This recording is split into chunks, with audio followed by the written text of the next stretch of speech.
Hi மக்களே, வணக்கம் மக்களே. நேற்று வந்து அமாவாசைங்க. ஸோ தம்பிக்கு மட்டும் டக்குன்னு லஞ்ச் ப்ரிப்பேர் பண்ணி கொடுத்துடலான்னு சொல்லிட்டு காலையில் தக்காளி சாதம், அப்புறம் எப்பவும் போல் ஃப்ரெஷ்ஷான கேரட்டு, அவரைக்காய் பொரியல், ஸ்நாக்ஸ்க்கு வந்துட்டு மாதுளம்பழம். தம்பி காலையில் கொஞ்சமாக சாப்பிட்டதுனால வேனில் போகும்போது சாப்பிட்டுக்கிட்டுன்னு சொல்லிட்டு ஒரு ஆப்பிளையும் நல்லா கழுவி கொடுத்தாச்சுங்க. அதுக்கப்புறம் தலைக்கெலாம் குளிச்சுட்டு வந்துட்டு காலையில் வந்து பார்த்திங்கன்னா இடியாப்பம் தாங்க செஞ்சுருந்தேன், கோதுமை இடியாப்பங்க. ஸோ வந்துட்டு கோதுமை இடியாப்பம் மாவு வந்து நம்ம மாமி நேச்சுரல்ஸ் பேஜில் அவைலபிளாக இருக்குங்க.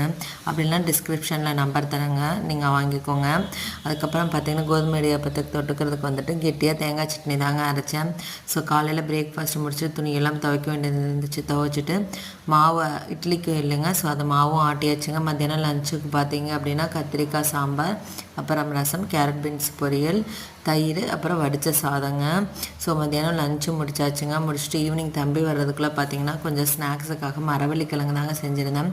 இந்த ரெசிபி பார்த்திங்கன்னா நம்மளோட சேனலில் வந்து அப்லோட் பண்ணியிருக்கேன், போய் செக் பண்ணி பாருங்கள்.